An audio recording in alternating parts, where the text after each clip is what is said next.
comprenderás el mundo de las palabras. Encontré que tenía una perspectiva sensible y subjetiva sobre el universo del lenguaje.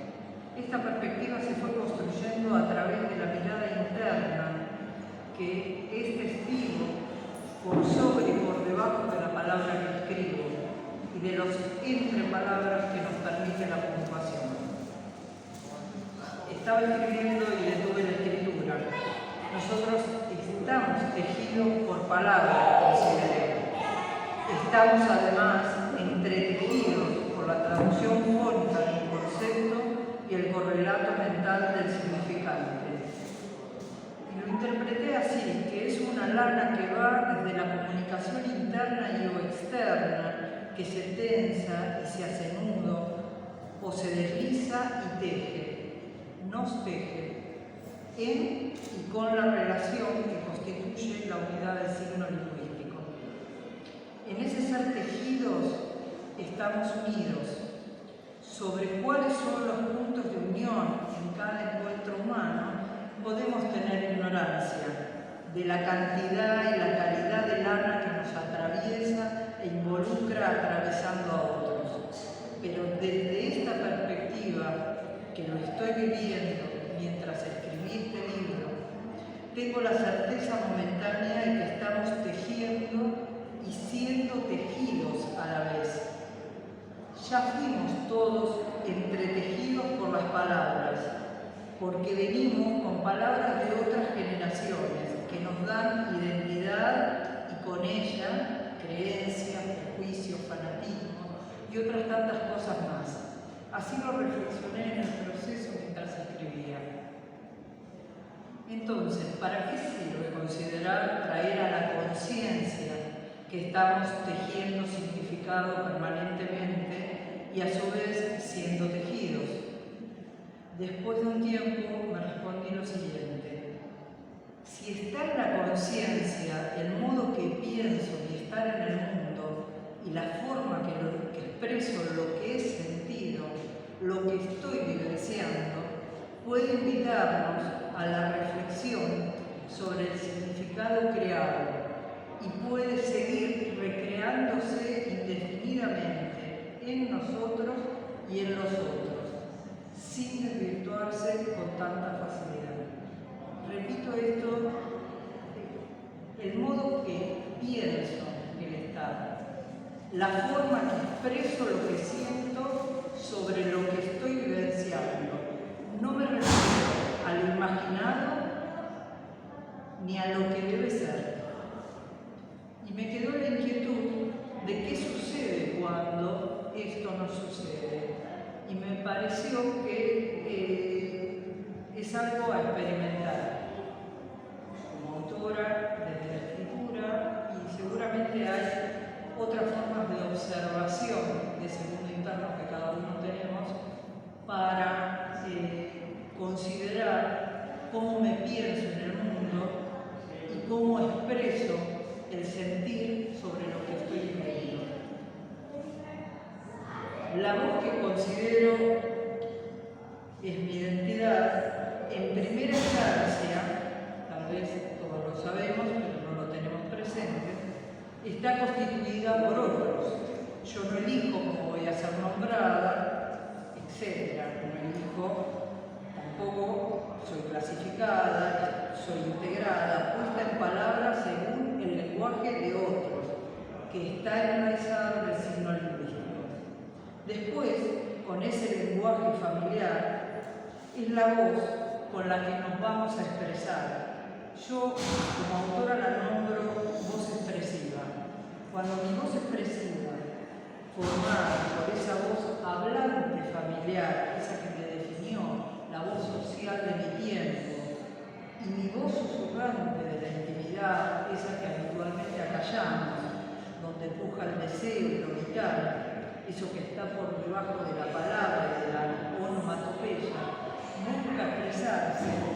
Para los artistas puede ser tarea, moneda corriente, pero no pareciera ser tan simple de dar los recursos para hacerlo, porque no es la cronología de los años lo que nos da voz propia a nuestra habla.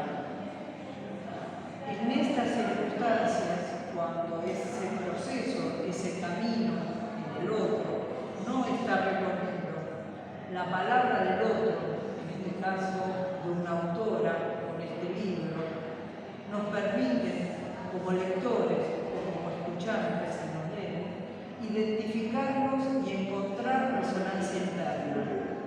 La importancia de este hecho es que nos da la oportunidad, al escribir, de darle palabras al lector para su resonancia en su experiencia vital.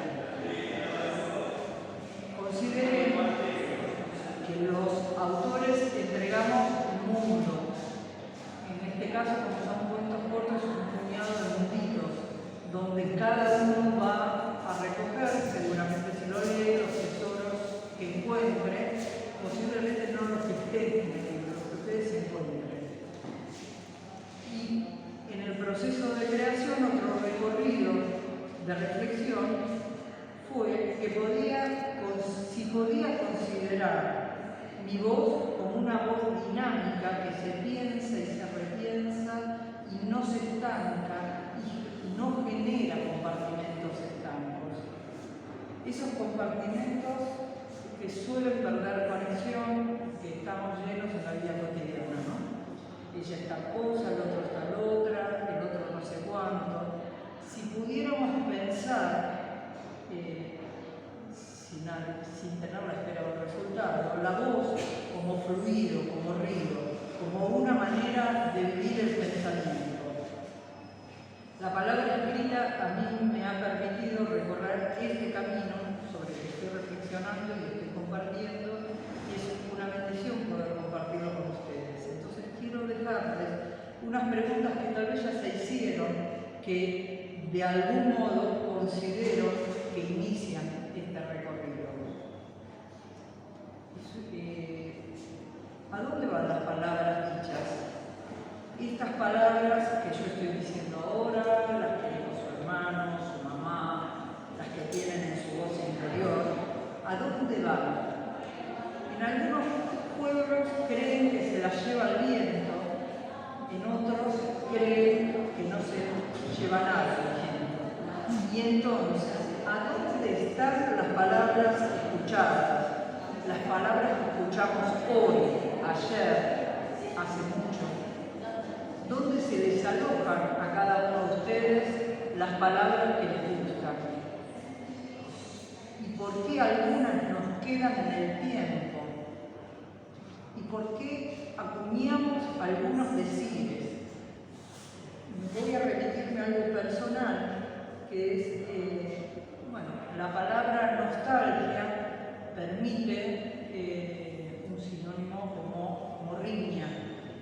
Yo siempre elijo morriña porque en ese decir, en esa palabra, yo acuño los campos gallegos de mi papá. Y en esa palabra yo presentizo la identidad de mi papá y digo, somos gallegos, los dos somos de esa tierra, aunque yo nací acá. Ese es el valor que yo he encontrado, reflexionando en la escritura, de lo que está por debajo del decir, que yo lo tengo más pensado porque lo escribo, pero que lo tiene cada uno en su lenguaje. Todos estos interrogantes, que son simples, permiten desde una perspectiva sensible del lenguaje que nuestra palabra dicha nos aproxime a pulir nuestra voz expresiva y nos adentre en el universo del lenguaje y su misterio. Posiblemente este es el primer paso de este camino, esta simple pregunta. Muchas gracias.